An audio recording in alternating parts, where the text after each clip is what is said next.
On December 7, 1958, the Martin family of 5 from Portland, Oregon, packed up their 1954 Ford Esquire station wagon and departed on a day trip to the scenic Columbia River Gorge between Washington and Oregon. We imagine something dreadful occurred on this tragic and fateful day that most likely put the family and their car into the mighty Columbia River, deep down in the strong currents and dark waters. Was it murder? Was it kidnapping? Was this just a typical car accident? 65 years later, the mystery and speculations continue to smolder while we are only inches closer to solving this active cold case mystery. We have invested hundreds of hours over the last 4 years in this case. One thing that we know for certain is that when the Martins and their car are found, it'll be found by divers willing to push the limits of safety and fear, because the mighty Columbia River doesn't share her secrets without a fight.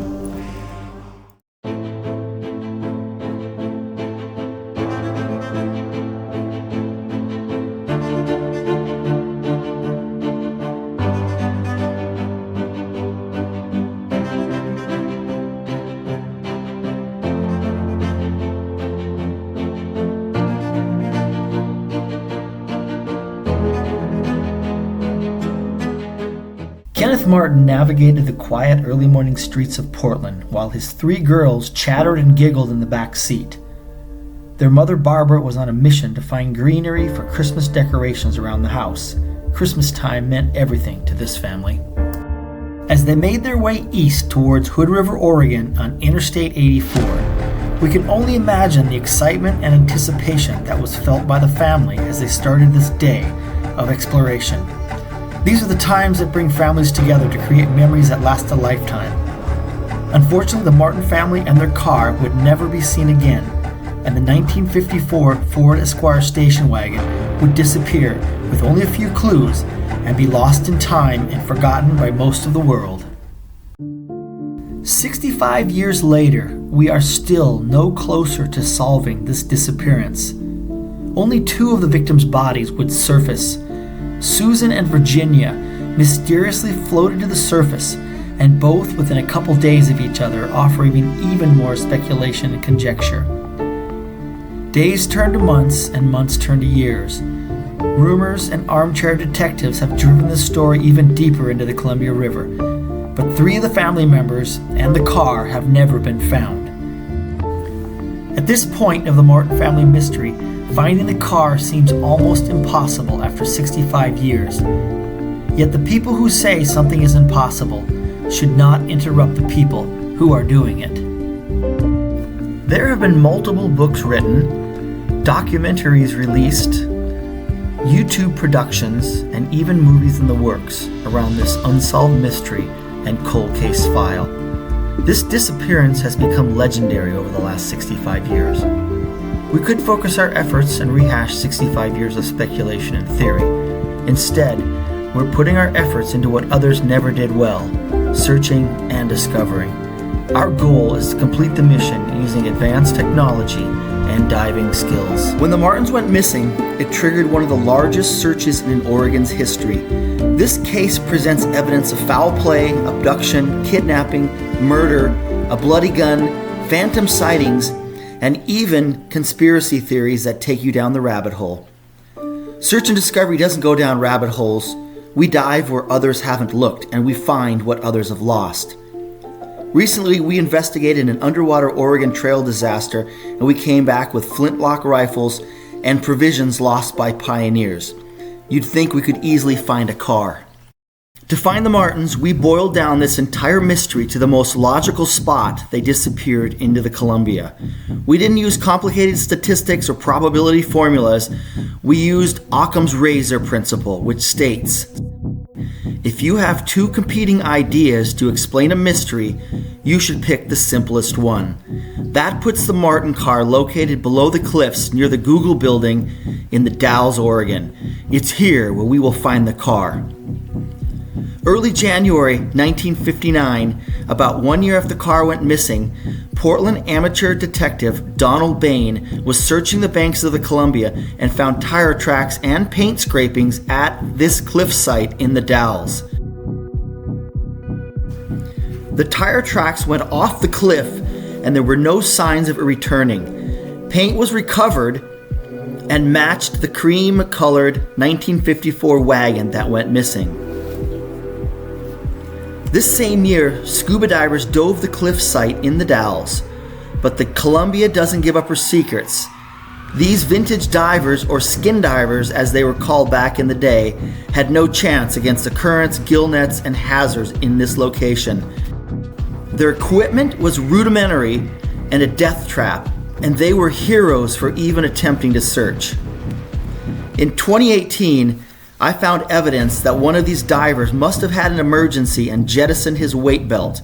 I found it on an exploratory dive at 70 feet at this location and recovered it. If this weight belt could only talk.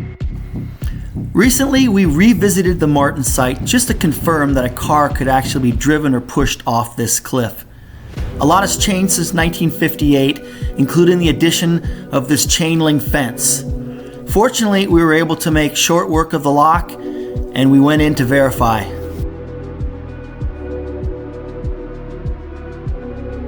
I've been to the site before and have investigated the cliff, and I know a car can get off this cliff. It'd be very easy to follow this makeshift road here, as you can see I'm walking on, and you could make your way out to the river. A car could easily be driven or pushed out to this point, no doubt in my mind. As I make my way out to where many believe is the final resting place of the missing Martins and their car, I'm getting a little emotional, thinking that this could be the final minutes of the Martin family's day trip back in 1958. If the car's underwater in the Columbia River at this site, it means most likely the Martins were murdered and this is where someone hid the car back 65 years ago. We now have technology on our side and it's time to take advantage of it. This was the obvious site to start my search on scuba 4 years ago today. It might not be immediately obvious, but this is one of the most challenging dive sites I've ever dove anywhere in the world during my 38 years as a diver. The currents here are strong and can change at a moment's notice if the nearby dam releases water. I've never received that notice while I'm underwater. The visibility can only be a few feet, and once you reach 40 feet, everything turns to dusk, and at 60 feet, you reach total darkness. Every dive at this location is a night dive. As you drop down the 30-foot cliffs one after another into a boulder field that could hide a house, the bottom approaches 180 feet and you have about 5 minutes to search before your dive turns into a mandatory decompression dive and you must delay your return to the sunshine or risk the bends. Throw in the 36-degree water, a few abandoned gill nets and some boat traffic, and you have the world's best place to hide a car and the worst place to dive. This was my first dive below the cliffs at the Martin site. I slowly made my way down to 60 feet, where the car would have landed that fateful night. Imagine how I felt when out of the darkness appeared a pile of rusted car parts. My heart did the one thing you don't want it to do when deep diving in a river by yourself. It filled with adrenaline and started pounding like a jungle drum. After I regained my focus and slowed my breathing, I checked my computer and assessed the situation. This is one of those moments you don't want to screw up and do something stupid underwater. Did I just find the Martin car? Could it have been this easy? Did nobody else think to look in this most obvious location? I soon started to get mixed messages about what I was examining. Where were the other obvious car parts? Tires, engine, plastics. This footage you're seeing was later presented by Coin TV in Portland, Oregon to a famous car expert to determine if these parts could be from a 1954 Ford Esquire station wagon. At one point of the video, we paused the footage and he pointed out a part that he identified as being from the Martin car. A moment of exhilaration hung in the air as the cameras rolled on. At some point, I corrected him and pointed out that he was pointing to a curved rock and not a car part. To this day, these parts remain unidentified. Please leave a comment on what you think I have found on this site. We have returned and dove this location and areas almost a half mile downstream many times. We now know where to not look for the martins and their car. But the hiding places in this area are endless. Last year, we tried to raise funds to purchase a magnetometer or underwater metal detector, but failed miserably. The team from Adventures with Purpose felt sorry for us and actually loaned us their $30,000 unit, which we used for a couple days and identified potential targets the size of a car. Next week, we are going back to scan the river, dive on positive targets, and hopefully bring the remaining martin family and their car back into the sunshine and back home forever. If you want to help in this effort and have some unique skills or scanning equipment, leave a comment or contact us at the email in the channel description. The martin family has been missing for over 24,000 days. This mystery must be solved and the case closed. The greatest reward that could come from solving Oregon's greatest mystery would be knowing the martins are no longer deep in the Columbia River and the families back together. No family outing should ever end this way. We will never give up searching for the martins, and if we have to drain the waters of the mighty Columbia River, we will do it. Until then, the diving continues. The martins must come home. This is Search and Discovery. What will you discover today?